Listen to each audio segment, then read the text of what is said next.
Tatlo arestado sa pagtutulak di umano ng illegal na droga sa Infanta, Quezon. At Quezon Police maagang pinaghanda naman ang summer vacation.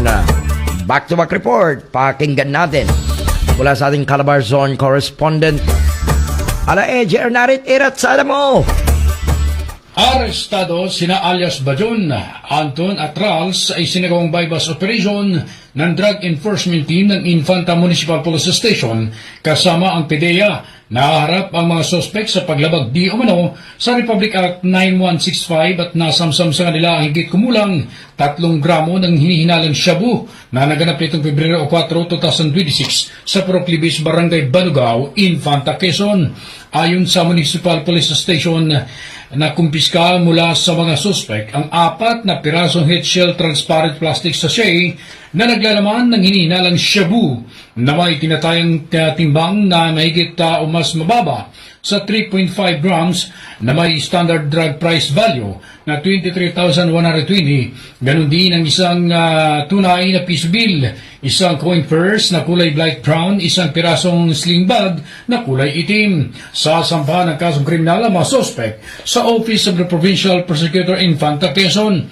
Matatandaan na ang mga suspect ay inaresto noong January 2021 at kalaunan ay pinalaya ng November 2024, habang ang suspect number 2 ay inaresto noong July 2019 ng nasabing bayan at kalaunan din ay pinalaya noong July 2025. Samantala, maagang naghahanda ang Quezon Police Provincial Office para sa ligtas Summer Vacation 2026 upang matiyak ang kaligtasan at kaayusan ng publiko. Pinangunahan ni Police Lieutenant Colonel Erickson Roranes ang isang pulong sa Lucena City, kaugnay na mahakbang sa seguridad para sa paparating na summer season. Tinalakay sa pulong ang crime prevention, traffic management, police visibility at koordinasyon at iba pang ahensya ng pamahalaan. Muling pinagtibay ng Quezon Police Provincial Office ang kanilang layunin na masiguro ang ligtas, maayos at mapayapang bakasyon para sa mga residente at bisita ng lalawigan ng Quezon.